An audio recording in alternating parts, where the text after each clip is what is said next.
Hi, everybody. Welcome back to CN Live here on NRA TV. Colleen is out for the week. He'll be back on Monday. I'm Bill Whittle from BillWhittle.com here in Los Angeles, sitting in as a guest host, and it's an incredible honor and a great deal of pleasure, too. Right now, we're talking about the Donald Trump speech that he gave last night. Remarkable speech in many, many ways. And our first guest for the first half hour is Stephen Gutowski. He's from the Washington Free Beacon, the person who's out there and reporting in Washington. And Stephen, just briefly over the break, you were talking about how this speech gave Donald Trump a sort of credibility and a sort of maybe accessibility that might make his job a little easier in Washington. Do you think you could elaborate on that a little bit? Yeah. I think among sort of the Washington types, this is the Donald Trump they want to see, right? This is the tone that they want to see from him. The sort of steadiness. It's often called, being presidential. Mm-hmm. Inside the city. Obviously, Donald Trump has his own style and his own rhetoric and his own way of speaking. And I think that by him sort of closing that middle ground between how he usually speaks on the stump, maybe in a campaign speech, and how most presidents speak at a State of the Union or a major speech like this, last night he managed to close that gap. And I think that makes people in D.C. more comfortable, even if he didn't necessarily change, those policy objectives. He Mm-hmm. articulated his vision for the country. It didn't seem to change all that much. And if you like it, you're going to like the substance of his speech. And if you don't like it, you might not like the substance of it, but you probably like the tone of it better than what a lot of people, a lot of critics have seen over the last year or so of him running on the campaign trail, and even the first month or so inside the White House. Mm-hmm. I'm starting to think that this is entirely intentional. I've been thinking that for quite a while. One of the things that he talks about quite a lot in his books, especially The Art of the Deal, Donald Trump says that the key really to being successful in not only in negotiations, but just as a business leader is to underpromise and overdeliver. Do you think maybe that's what he's been doing with all this stuff? Do you think he's been sending out these tweets that the press jump on as being, they're a little unpresidential, maybe they think they're childish, they don't like the language, and then all of a sudden he steps up with this really presidential, as you say, speech, just terrific, covered a lot of bases, very optimistic, very well delivered, very different. Do you think on some level that maybe these earlier tweets were basically trying to lower expectations so that he could come in with this kind of wow, knockout sort of hey, nobody was expecting this kind of moment? Well, I think if the last year has taught us anything, it's not to sort of try to read Donald Trump's mind from the outside. Right. Mm-hmm. But it's certainly possible. That's definitely a tactic he talks about in his books. Like you said, that's something that he's known for in the business world to some degree is being sort of intentionally erratic in negotiations. And so maybe that is playing a role. That maybe that's just part of his personality.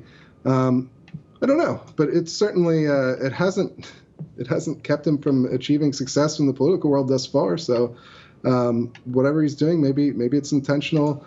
Maybe he's growing into the role of president, because I think that's a common thing that people overlook. It's not like for any president, you just drop right into the role and you just are instantly, perfect at it. There's a growing period there. So he's maybe learning that's what's happening. It's hard to say exactly, but I think the speech went over really well, and if he keeps doing that, he probably will grow influence within D.C. Maybe it'll match the influence he has outside of the city. He's winning bigly, as far as I can see, since he's been in there. Let's talk about a specific case here. He said that we are going to replace and repeal Obamacare to thunderous cheers. I've been a part of the Tea Party movement really since it started. Been a great honor to be able to speak at a number of those events. And this is whether it's symbolic or not, whether it's just optics and imagery or not, repealing Obamacare is what Republicans have been fighting for since 2009. Do you think when Donald Trump comes out and says that, gets that enormous cheer, do you think that gives House Republicans some more cover to maybe move a little bit faster than they have been moving on this issue?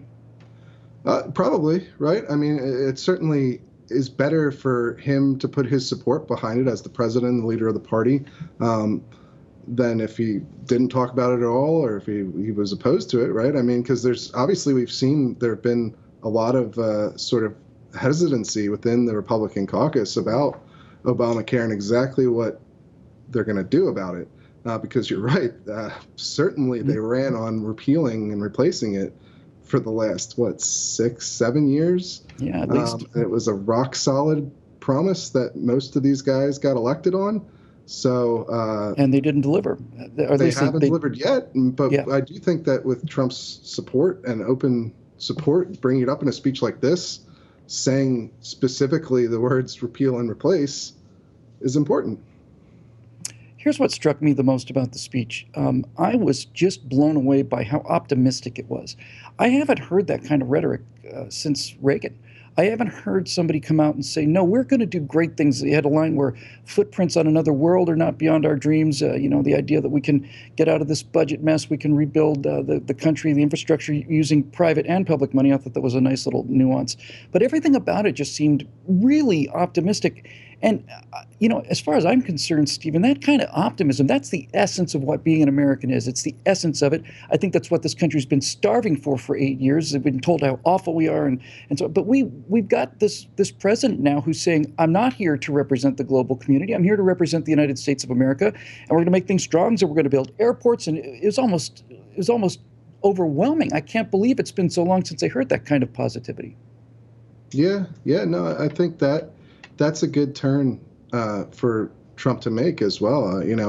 That kind of positive, uplifting vision, I think, will draw more people in on a wider basis than focusing on the negatives that we have in this country. Whether, it's Obama did a lot of that, Trump has done some of that, but now in the speech last night, you see obviously his positive view for the country, and I think that's a lot more compelling. The speech, we've been talking about the speech kind of tactically in terms of little bits and lines and delivery and so on. But strategically, there were some amazing things in that speech. For example, he set up so many of the things that he wants to do in such a way that how could you possibly not applaud for this? We want to get inner city kids the chance to get a decent education. Who's going to not applaud for that? Who's going to not applaud for a soldier that sacrificed his life for the country? Who's not going to applaud for this idea that jobs are coming back to America?